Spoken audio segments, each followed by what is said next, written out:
Muito boa tarde a todos. Gostaria de começar por agradecer à secção de História da Associação dos Arqueólogos Portugueses a organização deste evento, que está a correr lindamente, este belíssimo almoço que acabámos de ter. Queria também pedir desculpa aos restantes participantes, pois por compromissos familiares não consegui estar desde o início, infelizmente não conseguirei ficar também até ao fim para o debate, mas se houver alguma questão pendente, têm o meu e-mail, podem me contactar diretamente ou por outras formas, e também a maior parte do que irei falar hoje já se encontra publicado e a maior parte dos trabalhos estão disponíveis online, por isso por essa parte está tudo aí.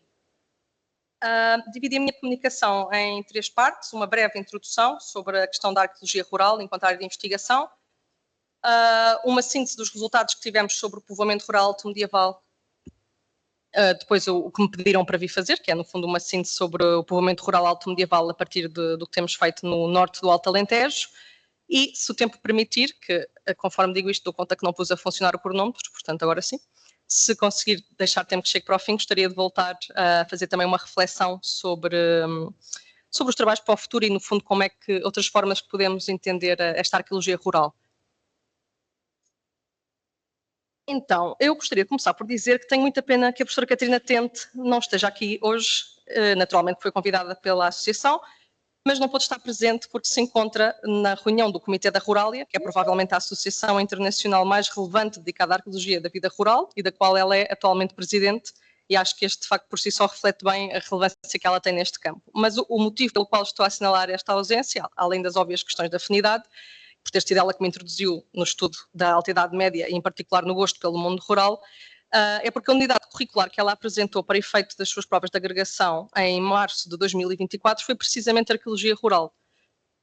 E esta apresentação começou com uma contextualização e uma fundamentação do que se pode entender, do que ela propõe para a arqueologia rural, e creio que seria muito interessante aqui hoje neste colóquio.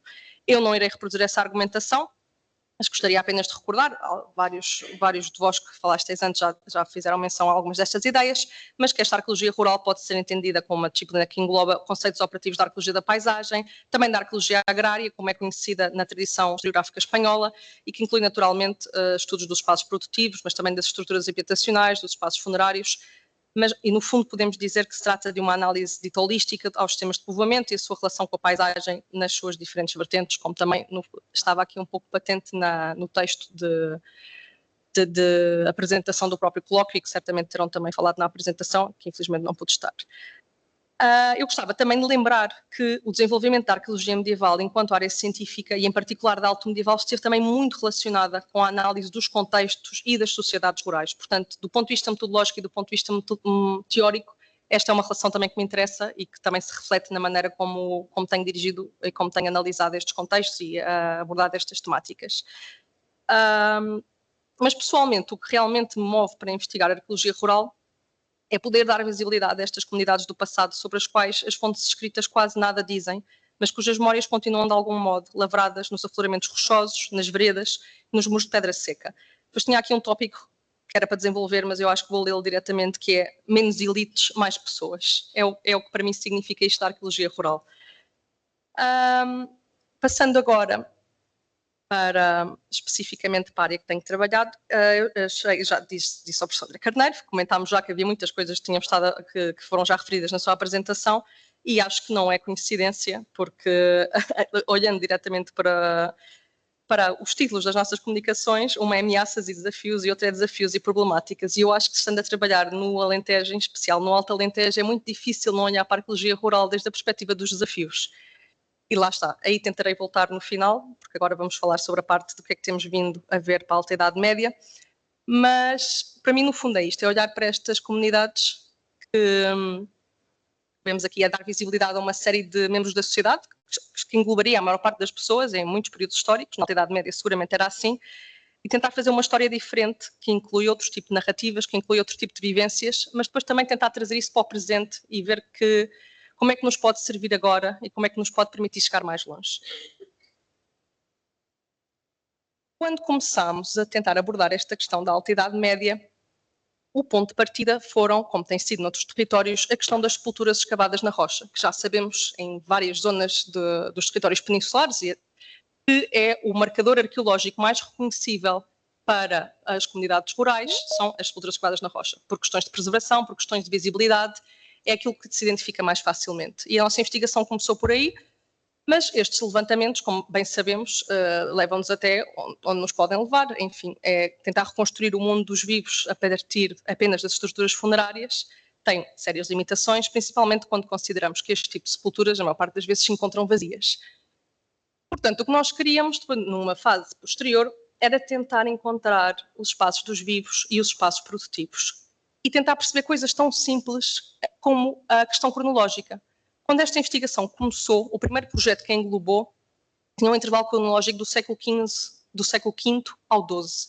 E isto foi justificado porque é o que estava nesse momento, eu penso que isto foi em 2013, estava documentado nesse momento da amplitude cronológica de utilização para estes pulcros. Portanto, nós não sabíamos o que é que íamos encontrar.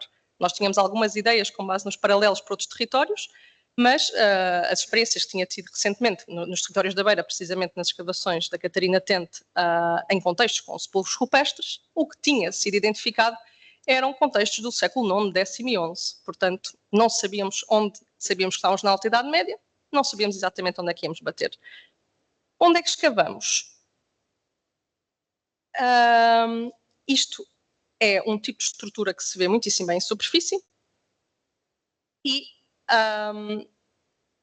apareciam sistematicamente junto às esculturas escavadas na rocha.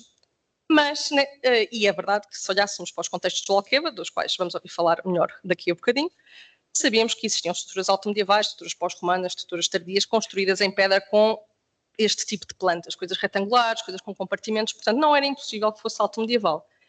Mas, nesta altura, a maior parte dos contextos que eram conhecidos correspondiam a povoados em estruturas perecíveis. Portanto, olhávamos para isto e parecia, será que isto é mesmo altomedieval? Ainda por cima, o nível de visibilidade era tão grande, vamos ver fotos à frente em que se percebe ainda melhor. Mas a verdade é que a nível local tinham sido feitas muitas prospecções e esta relação era sistemática. Portanto, existiam sempre sepulturas escavadas na rocha, estes vestígios de estruturas, portanto, por um simples critério de relação espacial, haveria que propor, ok, isto de facto parece corresponder ao mesmo fenómeno. Não faz sentido pensar que, em cima de todas as sepulturas escavadas na rocha, ou a 50 ou a 100 metros, alguém depois, mais tarde, veio a construir um corral do século XVI. Não parece ser isso que está a acontecer aqui. Aproveito este slide para dizer uma coisa que devia ter dito ao início, que é que a maior parte destes trabalhos foram levados a cabo no município de Castelo de Vide. Entretanto, temos algumas leituras mais abrangentes que apanham os outros territórios, principalmente o norte alentejano, mas que tudo isto se levou a cabo graças ao apoio da Câmara Municipal de Castelo de Vide, que foi quem permitiu, nos deu, por um lado, uma série de dados que tinham em arquivo, de trabalhos que tinham sido feitos nos anos 80, nos anos 90, nos anos 2000, e nós pudemos beber dessa investigação e atualizá-la para a investigação que continuamos a levar a cabo, mas houve mesmo um apoio do ponto de vista da produção de trabalhos a nível local, tanto de prospecções como de escavações, que de outra forma não podiam ter sido levados a cabo. Portanto, aqui o meu reconhecimento ao município de Castelo de Vide, ao Instituto de Estudos Medievais, pelo apoio que tem prestado, e à Fundação para a Ciência e Tecnologia, naturalmente, todos os alunos da nova FCSH que têm trabalhado connosco, e os outros investigadores e colegas também do IAM, em particular o Fabian Cuesta Gomes, que tem feito trabalho em colaboração, tudo isto tem sido feito também com ele, naturalmente. O que é que nós tínhamos, então? Uma série de escavações antigas, a maior parte de contextos funerários, sepulturas de lajes, com algumas coisas que pareciam ser Alta Idade Média, daquelas necrópolis que por vezes publicam como visigodas. Tínhamos algumas estruturas, tínhamos também uma publicação de uma escavação do Afonso do Paço, nos inícios dos anos 40, uma coisa muito parecida com esta, em que ele propunha já isto são as casas das pessoas que fazem esculturas escavadas na rocha, isto é claramente indicativo deste período, mas o que quisemos fazer foi depois novas escavações, mais prospecções no âmbito deste projeto que foi o PRAMCV, e depois mais tarde nos permitiu trabalhar especificamente sobre a realidade altomedieval, e depois mais tarde com o projeto da nova Carta Arqueológica de Castelo de Vide, que nos permitiu levar a cabo mais escavações e fazer mais prospecções também e ter uma leitura mais diacrónica do território e da Alta Idade Média no contexto daquele espaço. Vou tentar voltar rapidamente lá.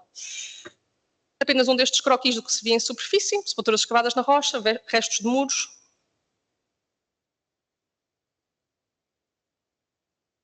E quando começámos a fazer as escavações, o que vimos foi este tipo de estruturas com uma potência conservada muito reduzida, por vezes inferior a 50 centímetros, mas com textos arqueológicos muitíssimo bem preservados.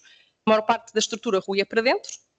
Primeiro tínhamos um nível de queda do telhado, depois tínhamos um nível de rolo de pedra e os próprios muros da estrutura faziam com que, do ponto de vista das práticas agrícolas e de atividades potencialmente destrutivas, estes contextos ficassem mais ou menos selados e protegidos. Portanto, mesmo com esta potência tão escassa, depois de estarem levantados os níveis de derrubo das paredes e de telha, apanhávamos muitas quantidades de cerâmica, de peças que estavam, não vou dizer in situ, porque isso tínhamos de estar aqui a debater o que é que queremos dizer com isso, mas muitas coisas dos objetos que tinham sido deixados para trás neste tipo de estruturas. Esta é a planta de um dos primeiros sítios que escavámos, tem estes compartimentos centrais, câmara habitacional, e estes corrais do lado de fora, das guaritas.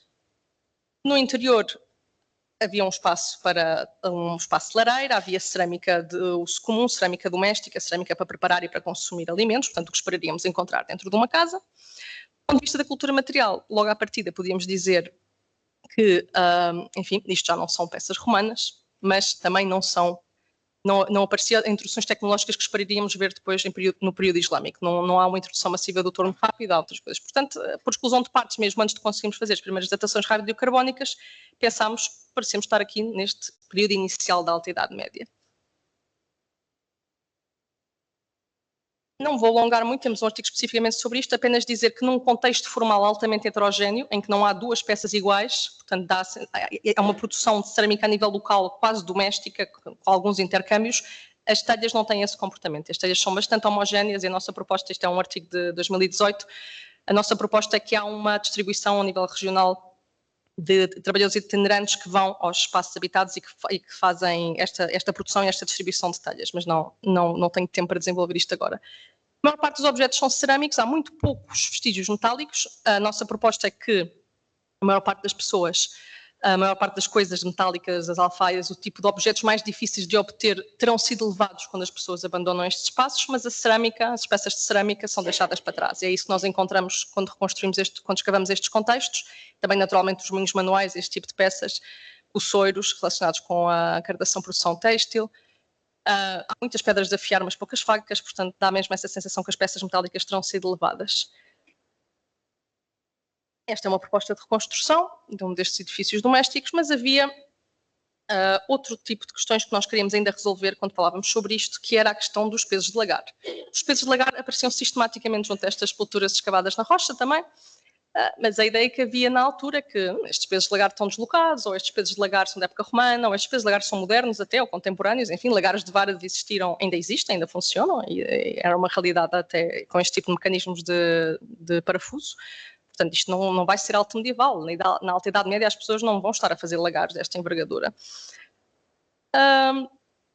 Mas a verdade é que, deixem-me só referir novamente, vejam a visibilidade desta estrutura em superfície. Isto parece é difícil pensar que esta estrutura tem datações de radiocarbono para ter sido abandonada no princípio do século VIII. E vejam o grau de preservação que tem. É quase possível desenhar o muro sem começar a escavar. Nós vemos as portas do edifício que se vê aqui nesta...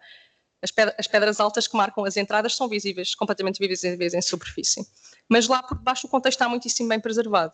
Aqui o que víamos era um peso deslocado, mas o peso estava a 50 centímetros da sua posição original. Isto é um lagar, não temos a certeza se seria de vinho ou de azeite. É verdade que entre os macro-restos vegetais identificou-se oliveira, mas pode ser madeira de oliveira, não tem por que ser necessariamente um lagar. As pessoas que trabalham especificamente na questão produtiva dizem que a única forma de ter a certeza é de facto fazer análises às estruturas, às superfícies de prensado. Aí sim sabemos o que é que estaria a ser prensado ali. Mas o que é interessante aqui é que se trata de facto de um lagar com este tipo de mecanismos e existem vários exemplares. E nós já fizemos escavações em 2 destes sítios e os pesos que aparentemente estariam deslocados em superfície estão inseridos nos mecanismos de prensado que vemos aqui. E outros tipos de elementos que conhecemos aqui em superfície e que estão inseridos nesta lógica de povoamento alto-medieval. Isto é interessante e é relevante porque na escala do contexto ibérico há muito pouca evidência de produção de vinho ou azeite durante estas cronologias. Portanto, foi algo que nos surpreendeu. Espero que venhamos a perceber melhor esta questão. Um dos sítios que fizemos as últimas escavações estava muitíssimo mal conservado, vem aqui nesta fotografia feita desde cima. E pensámos, pronto, enfim, efetivamente o peso está no sítio, mas nem sequer conserva a superfície de prensado, que no outro sítio se via muitíssimo bem, porque tinha um revestimento em cima do afloramento rochoso, quase como uma espécie de obuxignino, mas não tão bem feito, este revestimento hidráulico. Aqui isso não se conservava, o sítio está muito mais arrasado, mas tivemos uma surpresa muito interessante, que foi, debaixo do repetelha, é uma preservação muito interessante de um conjunto significativo de grainhas de uvas, que podem ver aqui na imagem. Portanto, este, pelo menos, enfim, com alguma segurança, acho que podemos dizer que seria um lagar de vinho.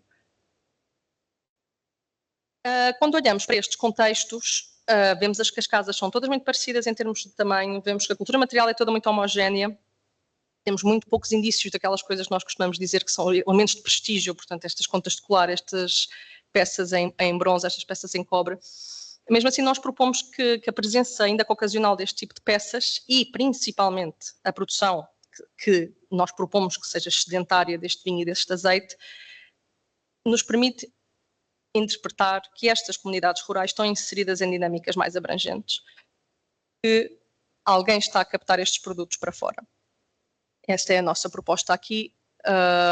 É algo que queremos continuar a trabalhar, como é que isto se insere nas dinâmicas deste território. A possibilidade de fazer a prospeção sistemática em zonas muito reduzidas depois permite-nos reconstruir isto. A partir do momento em que nós já temos as estruturas caracterizadas, conseguimos começar a perceber, a fazer prospeções de forma mais dirigida, conseguimos começar a montar também estes quadros e conseguimos perceber mesmo à escala microlocal quais é que são as dinâmicas territoriais que se vão desenvolvendo nestes territórios pós-comandos. E nestes mapas de zonas muito concretas, eu penso que isso é muito, muito claro, mas quando começamos a abrir um bocadinho a escala, isto são as manchas de calor que vemos nas zonas com concentração de sepulturas, portanto aqui vê-se claramente nesta escala que o fenómeno das culturas rupestres está aí, e nas zonas onde já temos sítios mais identificados e sítios escavados, há esta relação entre o espaço dos vivos, os espaços produtivos e, claro, os espaços dos mortos, estas sepulturas propostas como uma forma de ressignificar o uso destes espaços. Eu não consigo ver o computador. Com o pouco tempo que me sobra, o que é que eu queria dizer? Temos as datações de carbono 14 que temos neste momento, que eu penso que são em torno de 6 ou 7, são todas tiradas de amostras de espécies de vida curta, mas que são recolhidas já dos níveis de RUB, não se preservam amostras ao nível dos pavimentos, portanto, nós temos apenas o momento em que estes sítios são abandonados, que é na primeira metade do século VIII, é o que parece ser neste momento. Não sabemos exatamente quando começam a ser ocupados, mas sabemos que são ocupações relativamente curtas no tempo. Portanto, as estruturas não têm complexificação estrutural, não existem zonas de lixeira muito amplas, as próprias necrópolis, os espaços funerários são pequenos, propondo espaços de gestão familiar.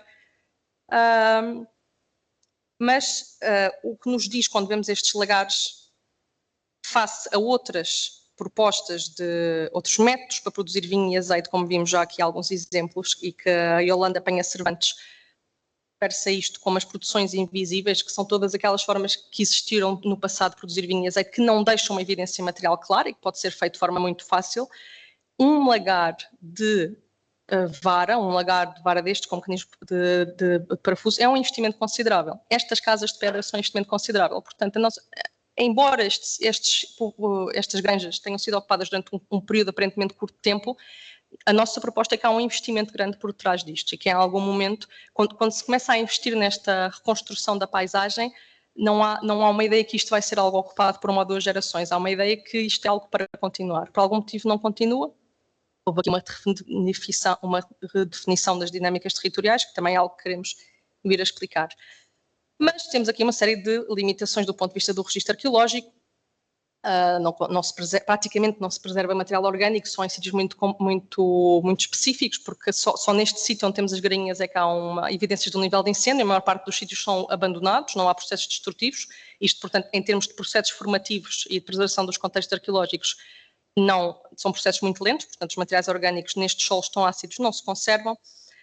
E ainda essa é uma das grandes limitações que temos, mas ainda assim temos algumas amostras que eu ainda espero que venhamos a conseguir analisar para poder levar esta investigação ainda mais longe. Esta semana recebemos a boa notícia de que no âmbito do programa Restart da FCT conseguimos obter financiamento, ainda é provisório, vamos ver, esperar pela resolução final, mas se assim for teremos a possibilidade de fazer mais análises e mais trabalhos para conseguir levar esta investigação mais longe. E agora, com o minuto que me sobra, agora depois já temos falado sobre a alta idade média, eu gostaria só de falar aqui de um conceito que normalmente é utilizado por várias pessoas, mas que a primeira vez que eu ouvi foi pela professora Margarita Fernandes Mier, que também é uma figura maior da arqueologia agrária. Ela chama a arqueologia socialmente implicada. Eu não comecei a ir para o campo assim há tanto tempo, enfim. Eu acho que a primeira vez que fiz prospecções em Castelo de Vido, no Alto Alentejo, foi em 2009. E tivemos a sorte de poder voltar a sítios arqueológicos mais que uma vez. Há sítios que visitámos em 2009, visitámos em 2012, visitámos em 2015. E eu conheci pessoas que viviam no campo, que viviam nestas casas, que entretanto já faleceram. E ultimamente, a última campanha de prospecção grande que fizemos, nós podíamos andar dias inteiros, semanas no campo e não encontrar uma única pessoa. E isto foi em pouco tempo. Isto não foi uma coisa, não foi nos últimos 50 anos. Isto está na minha memória presente agora. E ao início, quando estava a buscar arqueologia rural, foi fundamental para o desenvolvimento da arqueologia medieval. Mas a arqueologia de salvaguarda também o foi.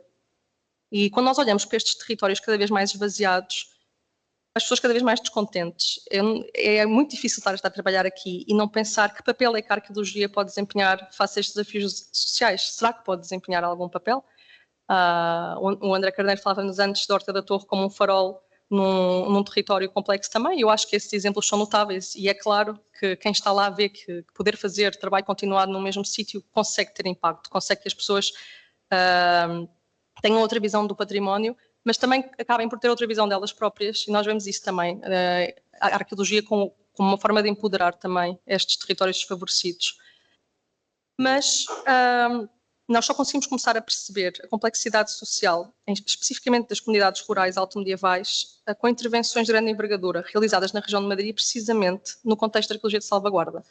Talvez por isso, mas também porque eu não trabalhei sempre e apenas na investigação académica, eu acho que não podemos fazer esta distinção entre a investigação sem pensar na salvaguarda, que evidentemente qualquer projeto de salvaguarda é em si mesmo um projeto de investigação. E termino dizendo, o enquadramento pode ser outro, mas os contextos são os contextos e a prática arqueológica é a mesma. E que não existem dados de primeira e dados de segunda.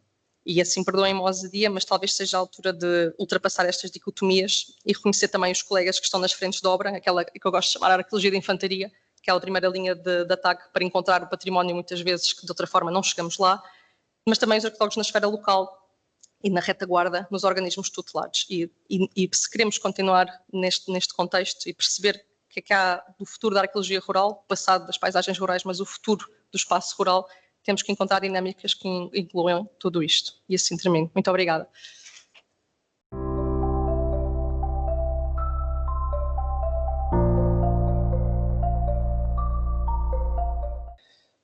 Cabe-me a mim agora apresentar esta comunicação, que no fundo é fruto de um trabalho já longo, de uma reflexão profunda, mas que ao mesmo tempo tem criado novas ideias e novos espaços que vão sendo, ao longo do tempo, maturados.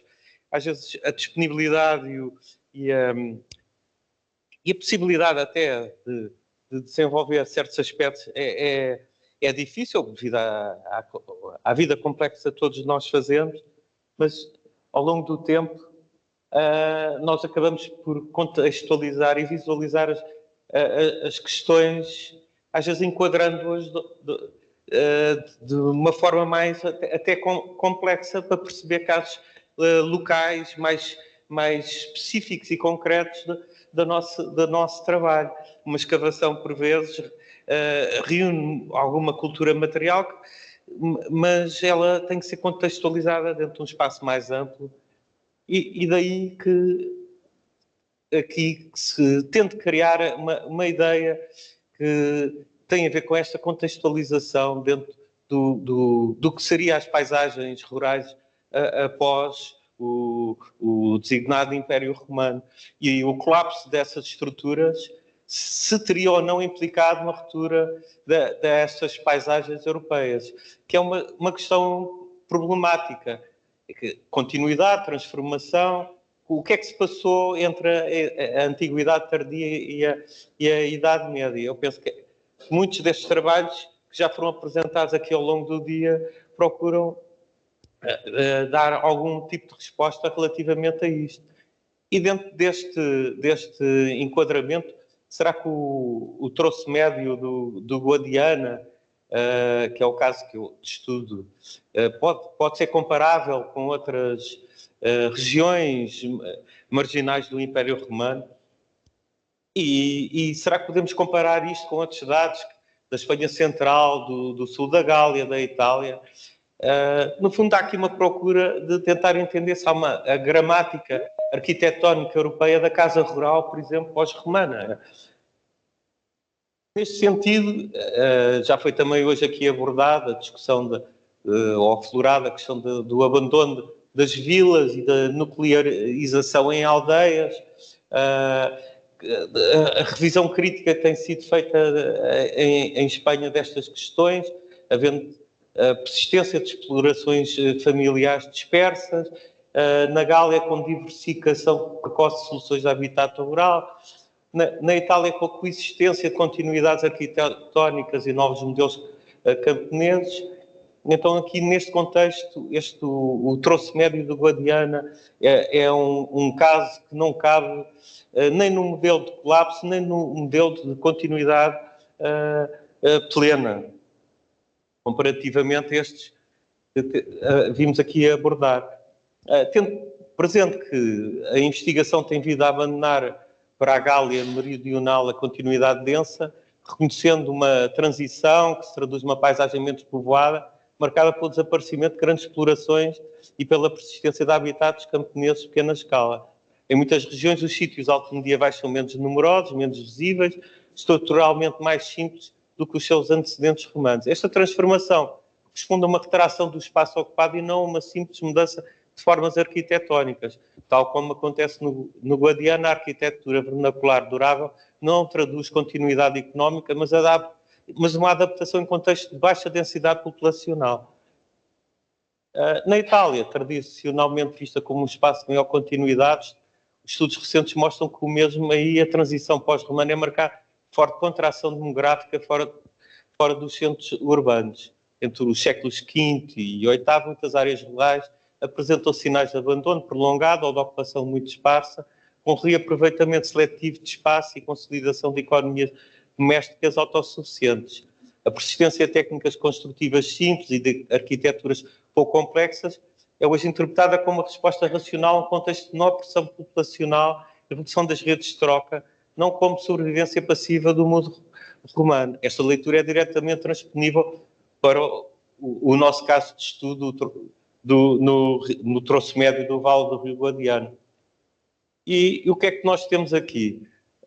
Temos uma caracterização de um clima semiárido, linhas de água sazonais, solos pobres e o impacto das grandes obras modernas, como a barragem da Alqueva, que acabou por ser uma oportunidade científica para desenvolver aqui estudos. Ou seja, muitas vezes vemos os aspectos negativos destas intervenções. Eu também não gosto de abordar isto pelos aspectos da oportunidade. É um bocadinho contraditório. É uma oportunidade, mas também, ao mesmo tempo, não estamos a salvaguardar para o futuro o registro da terra, a memória da terra, que se vai... E estamos numa voragem que daqui a uns anos não há absolutamente nada para legar.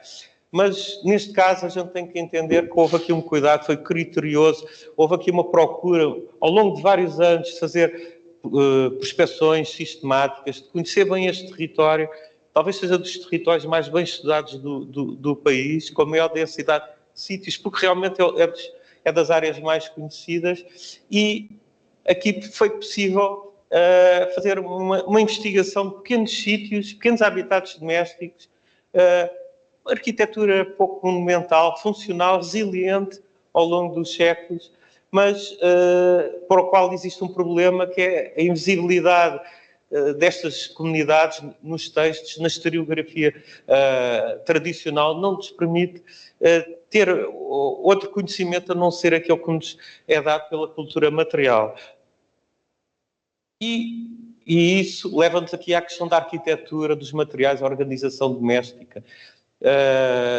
Bom, fomos abordar aqui de um conjunto mais vasto, salvo 33 sítios que tínhamos, para os quais tínhamos fazer intervenções, 17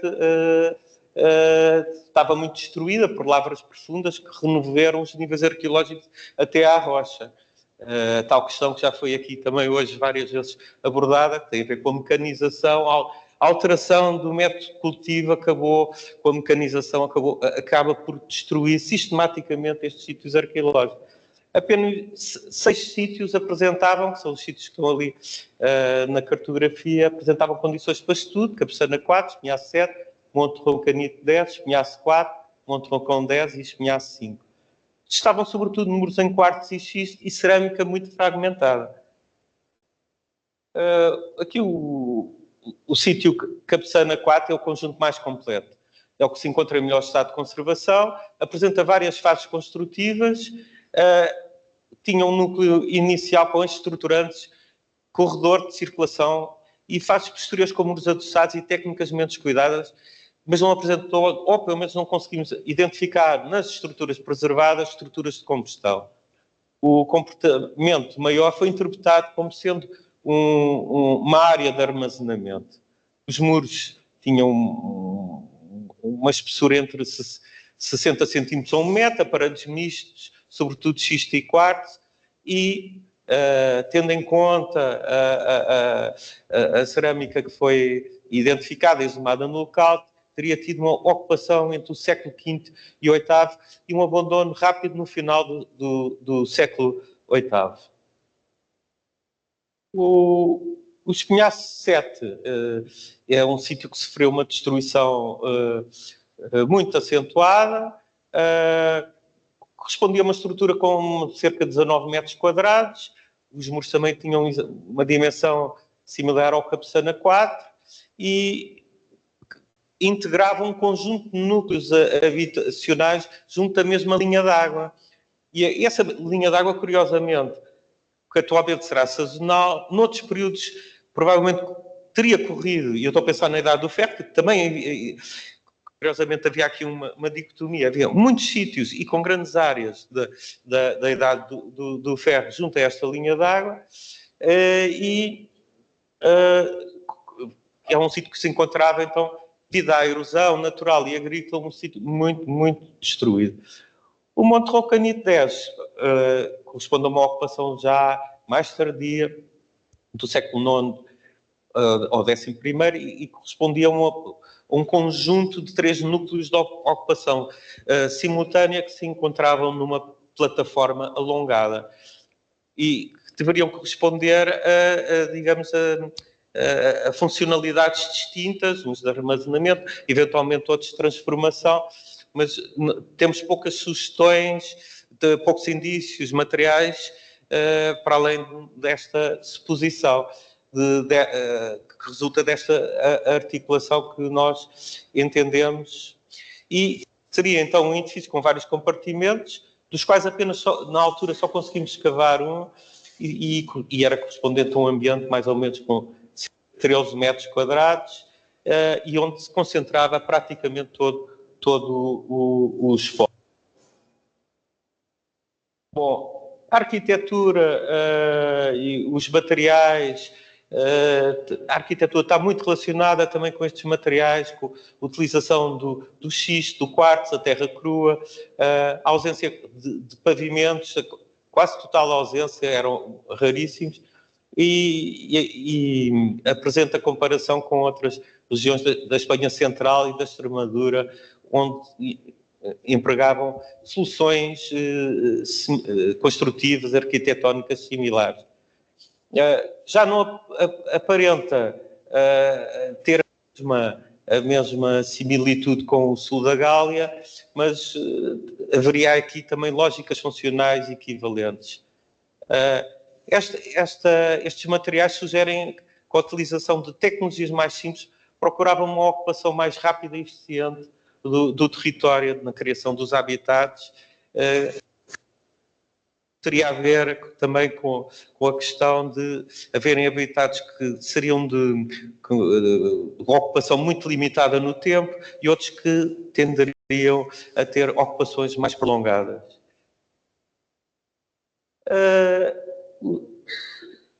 O espaço doméstico, a escala social, as plantas simples revelam que poderiam existir aqui famílias nucleares e que deveria haver aqui, por vezes, uma articulação, como aconteceu no Cabeçana 4, entre o espaço residencial, produtivo e de armazenamento. E temos aqui ao lado duas imagens que são reconstituições com base nas plantas do que poderia ter sido o edifício, não é? Na sua fase final. Sítios têm paralelos, como já vimos, com sítios rurais visicóticos em Espanha e com outras explorações automedievais de outras regiões da Europa. Bom, então, assim, em súmula, os padrões de povoamento respondem aqui às tipologias dos montes, dos casais, estruturas sazonais de apoio e onde existe alguma relação e alguma distinção relativamente a outras regiões da Península e da Europa e que nos leva aqui a criar uma ideia de uma paisagem policêntrica, rarefeita, com pequenas unidades articuladas. E isto terá a ver, sobretudo, com a possibilidade de alimentar uma população e também com um decréscimo demográfico acentuado que terá ocorrido neste período e do qual temos imensas evidências. Assim, tentando aqui criar uma cronologia da continuidade das ocupações entre os séculos V, VIII, IX. Temos aqui dizer que sugere-se que houve abandonos rápidos, mas não violentos, isto através dos dados que a gente recolheu, e por comparação da meseta espanhola, onde foram identificados abandonos seletivos, e na Itália uma reorganização das estruturas de povoamento que foi dada por outras razões, num período mais. A invasão islâmica não constitui uma ruptura absoluta, mas antes aquilo que a gente pode considerar uma reconfiguração do sistema de ocupação. Estamos aqui a pensar no século VIII, nos primeiros séculos da ocupação. Mais tarde é que, com certeza, é que foi-se dar digamos, algumas alterações mais profundas nestas alterações. Isto porquê? Porque a invasão não correspondeu a uma substituição das populações. Correspondeu foi a um domínio político e administrativo. E com o tempo é que se veio dar todas as outras transformações, até ideológicas, políticas, sociais, que acabaram por alterar a configuração do povoamento. Então temos aqui aquilo que é uma ideia, uma proposta interpretativa de uma contração inicial, uma consolidação, portanto, entre o século V e VI, uma transição entre o século VIII e IX e uma reconfiguração do povoamento até ao século X. Então, o que é que a gente pode dizer sobre o troço médio do Guadiana? É um espaço marginal, mas estruturalmente integrado no Ocidente tardo-antigo. As convergências europeias identificadas é a procura de autossuficiência, a baixa monetarização, a presença de redes locais, com, por vezes, alguns contactos regionais e as divergências, a ausência quase total de estruturas defensivas, o que pode ter a ver também com o facto da localização da amostra ser bastante limitada. E também a fraca monumentalização do poder, porque estamos também numa área marginal. Então, temos aqui um contributo, não é? Para uma leitura descentralizada e não urbana da transição pós-romana, que é o que se pretende também neste encontro. E então, numa perspectiva europeia, hoje aqui também já foi falado, o Chris Wickham tem insistido na grande transição entre a Antiguidade e a Idade Média, que é marcada em grande parte do território ocidental por declínio demográfico, redução do número de assentamentos, simplificação das economias rurais, centralidade da unidade doméstica camponesa. Neste quadro, a paisagem deste troço do Guadiana não representa um vazio, uma anomalia, mas uma expressão particularmente clara de um modelo europeu de baixa densidade, onde a rarefação demográfica molda profundamente a organização do território, a arquitetura doméstica e as estratégias de subsistência. Para terminar, e tendo em mente que estamos aqui a fazer uma reflexão sobre uma Europa rural após Roma, não é? O estudo da arquitetura doméstica rural permite reavaliar modelos macro-históricos, centrar a análise nas comunidades camponesas, e o Guadiana demonstra que a transformação do mundo romano foi desigual, local e adaptativa. E pode ser também um contributo para este debate europeu da rarefação demográfica como fator estruturante até da análise, do pensamento, e a necessidade de integrar estas regiões periféricas, microperiféricas, nos grandes modelos interpretativos, de onde têm estado ausentes. A transição pós-romana materializa-se em vastas regiões europeias, em paisagens rurais rarefeitas, com economias de pequena escala e arquiteturas vernaculares. E este caso aqui do Guadiana não é um caso marginal, e pode ser um observatório também para compreender como isto se operou como fator estruturante destas paisagens entre a Antiguidade Tardia e a Idade Média. Muito obrigado.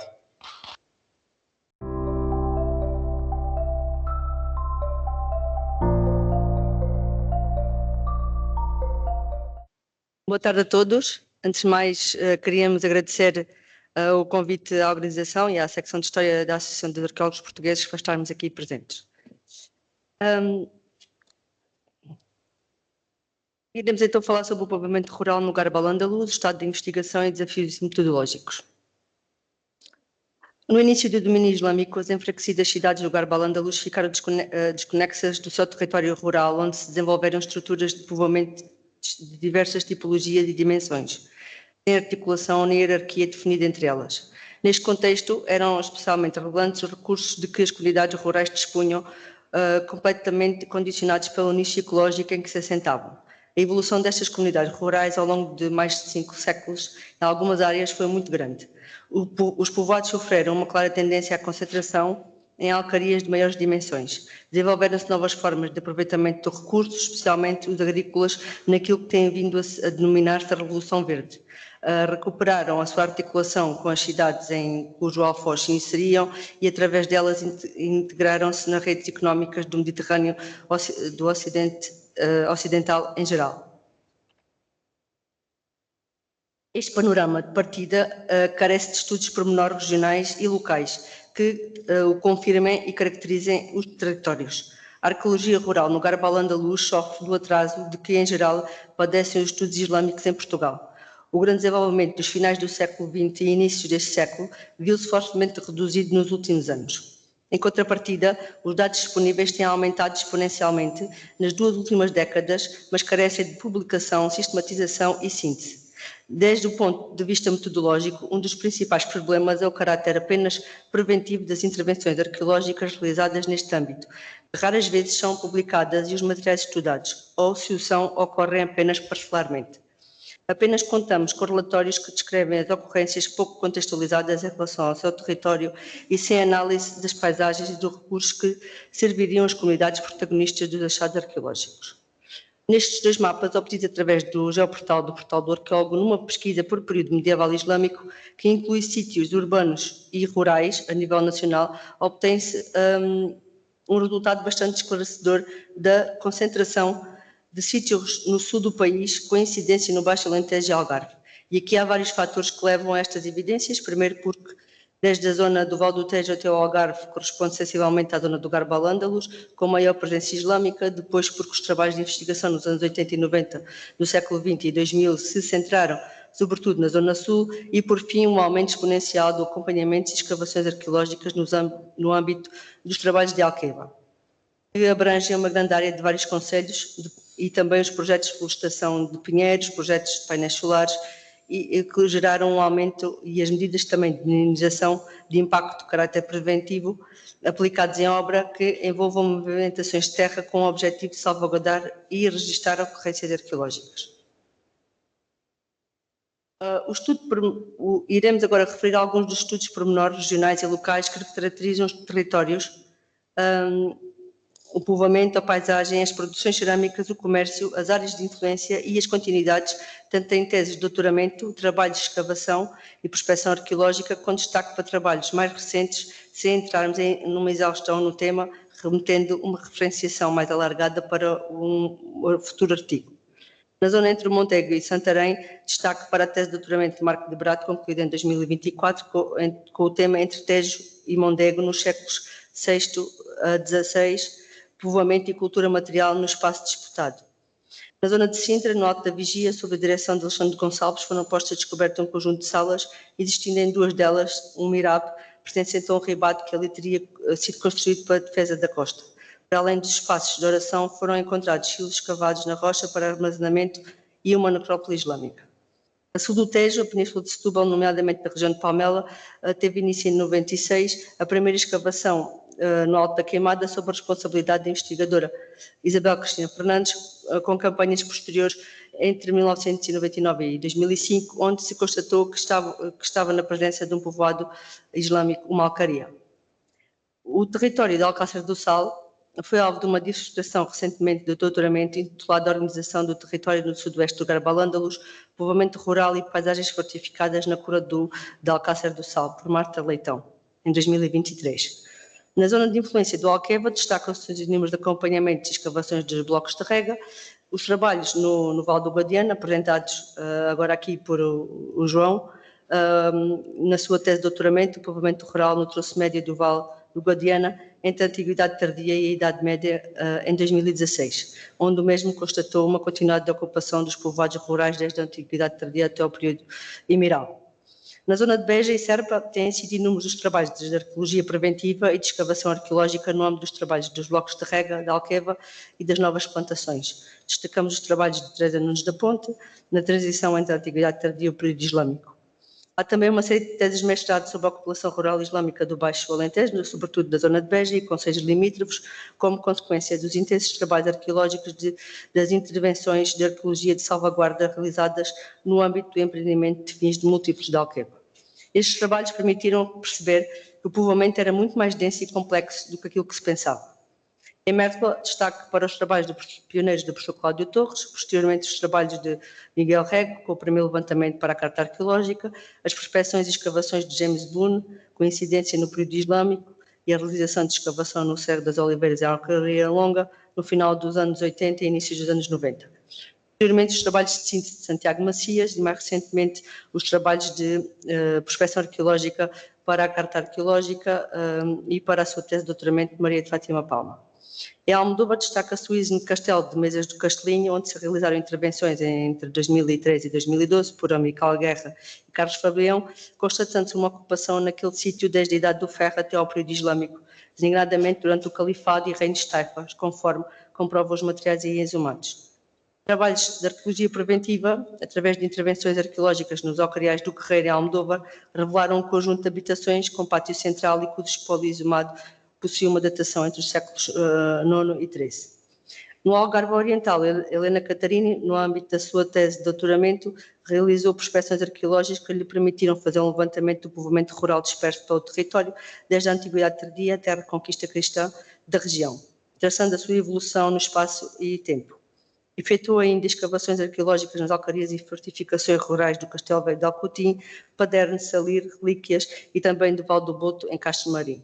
Ainda na zona de Alcotim, na aldeia dos Muros, na povoação de Vaqueiros, Teresa Gamito realizou uma intervenção arqueológica que permitiu reconhecer estruturas habitacionais pertencentes a uma alcaria que terá sido ocupada numa primeira fase entre os séculos IX e XIII e uma segunda entre os séculos XIII e XIV e XV. Destaque também para os alcariais de Odeleite, no concelho de Castro Marim, escavado em 2004-2005, que apresenta o povoado rural, uma alcaria de grandes dimensões, datada também entre o período pleno e tardio, entre os séculos XI e XIII. Igualmente, nos territórios de Tavira, Lolé, Silves e Portimão foram realizados trabalhos de arqueologia rural preventiva, bastante importantes para a compreensão das dinâmicas do povoamento destas regiões, mas que não conseguimos aqui referenciar todos. Por fim, destaque para o Castelo de Alferes, em Monchique, onde as intervenções arqueológicas ali efetuadas nos últimos anos revelam uma ocupação desde o bronze final até ao período califal Taifa. Ao contrário do panorama português, em Espanha têm sido desenvolvidos nos últimos anos projetos de investigação no âmbito da arqueologia da paisagem e da arqueologia hidráulica com metodologias bem estruturadas desde o ponto de vista técnico, especialmente desde o ponto de vista epistemológico. O Laboratório de Arqueologia Biocultural MEMOLAB, dirigido pelo professor José Martins Civantes, da Arqueologia da Universidade de Granada, ou o projeto MedGreenRev, dirigido pelas Universidades de Barcelona, Granada, York e Reading, são exemplos de equipas alargadas de investigadores com recursos que lhe permitem aplicar metodologias pluridisciplinares que entendem o povoamento de forma integrada, como os estudos da paisagem, utilizando todas as ferramentas disponíveis, SIG, LIDAR, análises laboratoriais de isótopos, ADN antigo, vestígios vegetais e animais, microscopia do solo e sedimentos e análise de resíduos alimentares em cerâmicas, juntamente com documentos históricos, entre outros. Sem esquecer que o fundamental é uma correta e apurada leitura estratigráfica e histórica. O projeto MedGreenRev, a representar a Revolução Verde no Mediterrâneo Ocidental, é financiado pelo ERC para o período 2023-29 e investiga as alterações ambientais e a inovação agrícola no período na Península Ibérica, nas Ilhas Baleares e em Marrocos, entre o século VI e XVI. O projeto explora a adoção de novas culturas e tecnologias, estabelecendo uma ligação entre os impactos ambientais, as alterações climáticas e as transformações sociais dos regimes islâmicos e cristãos. A introdução de novas formas agrícolas que transformaram as economias das regiões conquistadas foi anteriormente designada como Revolução Verde, para além da abordagem limitada das investigações anteriores com âmbito espacial e cronológico restrito. Este projeto adota também uma abordagem ecológica integrada, abrangendo plantas, animais e solos desde a produção ao consumo e compara também o impacto das transformações ambientais associadas às mudanças sociais do longo prazo no Mediterrâneo Ocidental, para além das conquistas árabes berberes iniciais.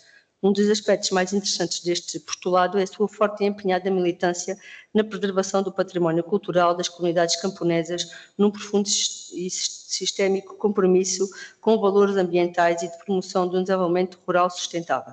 No caso do Garbe, a falta de recursos e de um desinteresse crescente pelo período islâmico, não isento de preconceitos políticos, tem limitado este tipo de aproximações nas quais a figura de Cláudio Torres foi pioneira. O território de Mécola é um interessante caso de estudo onde nos últimos anos os trabalhos de prospecção arqueológica e a toponímia estão a permitir desenhar a rede de pequenos povoados islâmicos que a rodeiam, em diferentes épocas, a cidade.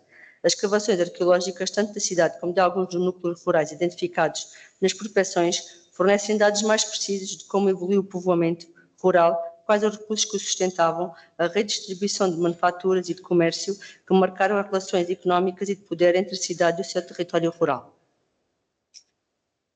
Neste panorama, eu agora vou-me levantar, peço desculpa, não consigo. Neste panorama do território de Mécola, referência para as cercas das Alcarias, em Alcaria Longa, uma escavação realizada entre 89 e 92 por James Boone, onde ele identifica um povoado aqui nesta zona de cima, uma alcaria.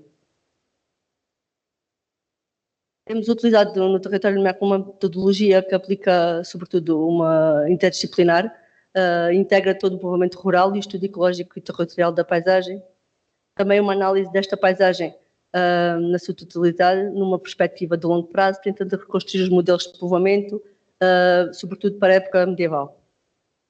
E também o levantamento que tem sido realizado é de forma sistemática e a organizar toda a informação disponível no território, criando bases de dados e que são fundamentais para esta interpretação. Este é o panorama dos sítios islâmicos do território.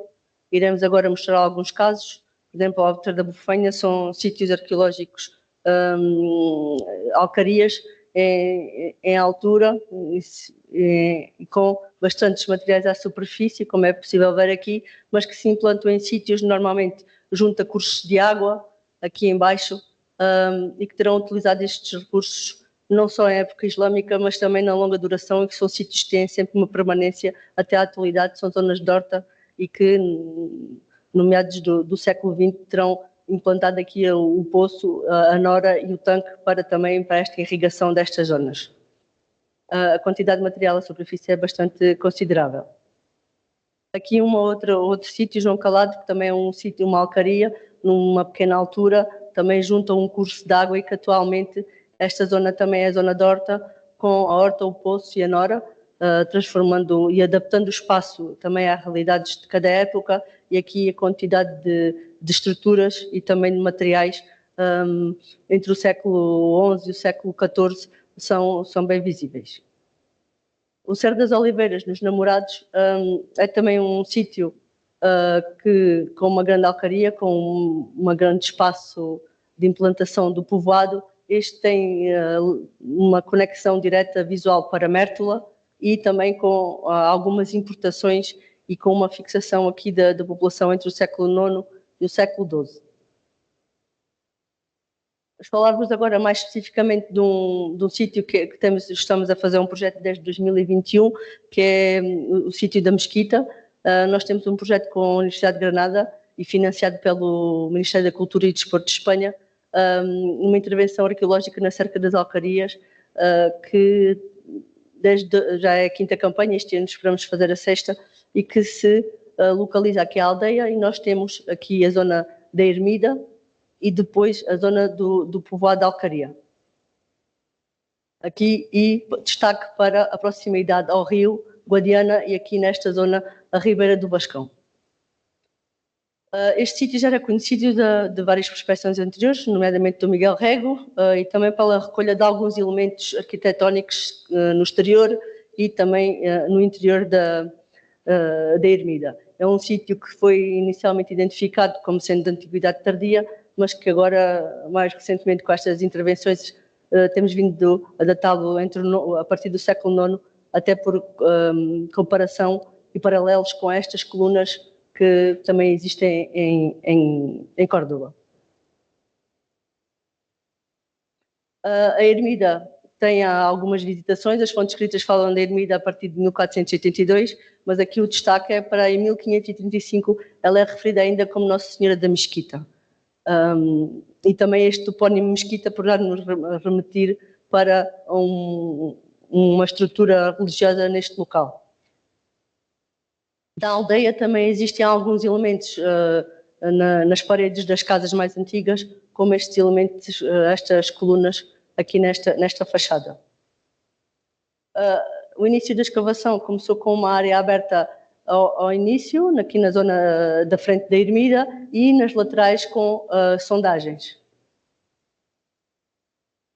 Os vestígios foram aparecendo logo muito à superfície, muros bastante visíveis nas laterais, e a geofísica dá-nos também no adro da Ermida aqui alguns elementos que conseguimos interpretar como sepulturas, mas esta parte quadrangular ao início não conseguimos saber o que é que se tratava. A nossa interpretação não coincidia com aquilo que estávamos à espera para o local. A escavação avançou e nos anos a seguir ela foi-se revelando espaços aqui, centrais, e nestas zonas iniciais o que deparámos foi realmente com uma necrópole do século XVI, e ela era também referida nas visitações que enterravam dentro e fora da Ermida, e análises de carbono 14 vêm confirmar, são sepulturas do século XVI, estas sobretudo as que estão mais à superfície.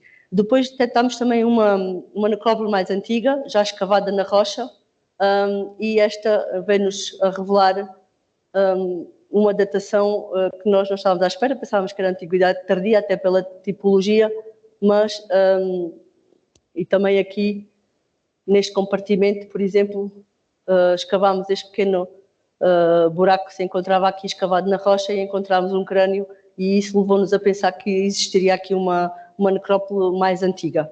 As datações destas sepulturas escavadas na rocha dão-nos século X, dão-nos do século X, com ritual cristão O sítio continua a ser escavado em 2022, 2023, e só em 2023 é que conseguimos perceber realmente o que era, que se tratava de uma casa com um pátio central muito bem estruturado, maior em tamanho do que algumas daquelas que existem no bairro islâmico de Mértola, com os compartimentos, com as entradas e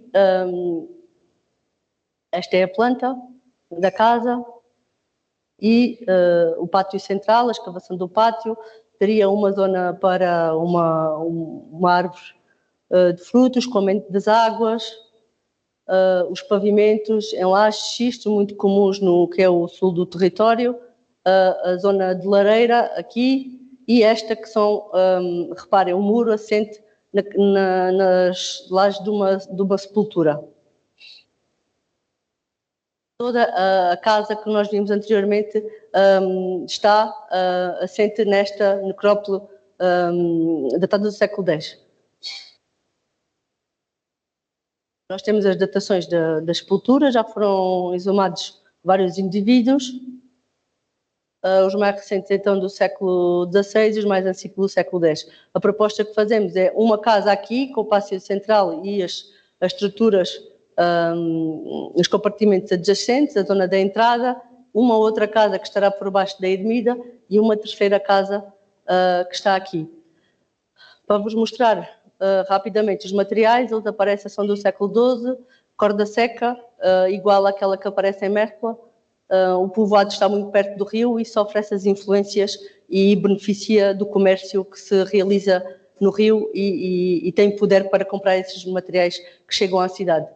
Por comparação, uma peça que nos apareceu lá com uma igual que aparece em Mértola no século XII. Alguns dos materiais que também vão aparecendo, cerâmicas comuns de cozinha. No setor 2, 3 e 4 do setor das alcarias,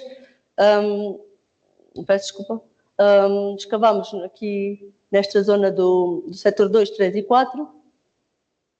Aqui sim, já mais ou menos sabíamos o que é que poderíamos encontrar, uma zona de alcaria, até pelo topónimo, e a geofísica também nos tinha dado alguns alinhamentos. Fizemos uma sondagem no interior do cercado, que nos deu estas estruturas. E os materiais também de uso de cozinha. Depois, aqui, algumas fotos daquilo que nos foi aparecendo, e foram-nos aparecendo também zonas do trabalho de ferro, pequenas forjas domésticas e também pequenos utensílios. Ou seja, isto seria um espaço habitacional, mas estaria agregado também um espaço de oficina. Aqui também falar-vos um bocadinho daquilo que também a colega falou na comunicação anterior, a Sara, das telhas, que aparecem bastantes telhas, os telhados completamente quase inteiros, mas aqui a dinâmica da decoração das telhas é algo bastante interessante e o que aparece também em vários sítios da prospecção. Ou seja, isto haveria uma dinâmica regional de um comércio e de uma produção local que dinamizava este comércio das telhas também como um forte símbolo protetor das habitações. E alguns elementos. As cerâmicas são cerâmicas de espaço também bastante interessantes, aqui com os vidrados e manganês, algumas peças de jogo e peças que também vão aparecendo, um fanal, também por comparação uma peça que aparece no espaço urbano em Mértola. Ou seja, o cercado das alcarias estava plenamente influenciado pelo comércio que também chegava a Mértola. Alguns dos materiais de cozinha, para contextualizar, e também o melado de manganês do século XI e XII. Ou seja, este é o panorama em 2025, a última escavação do espaço que temos. Nós consideramos que o espaço vai abrir a um pátio aqui nesta zona e a intenção agora em 2026 é escavar dentro do cercado para obtermos essa confirmação e ao mesmo tempo estamos também a fazer análises destas zonas para confirmar aquilo que estamos a propor. No setor 4, finalmente, um setor numa zona mais alta do que aquele do setor 3, isto seria uma alcaria com um povoado com casas apartadas em diversos núcleos. Aparece-nos também um conjunto de muros, uma zona de pátio com lajeado, muito comum naquilo que é a arquitetura islâmica do sul, os materiais também coincidentes com a cronologia entre o século XI e XII, algumas materiais de uso mais do trabalho, neste caso pesos de rede e pesos de tiara, e aqui o que nos diferencia, aparece no pavimento, um dinheiro de Afonso XI, Castela, do século XIII, e em conjunto com outros materiais do século XIV, este até o momento é o único sítio da alcaria, nomeadamente esta peça aqui, é o único sítio da alcaria que tem uma continuidade para além da conquista cristã em 1238. Aparece também aqui alguns elementos, o jogo de Alquerque Novo, em comparação, por exemplo, com o Castelo de Alcotim, muito perto, em que aparece também uma grande quantidade de jogos lúdicos destas populações. Para finalizar,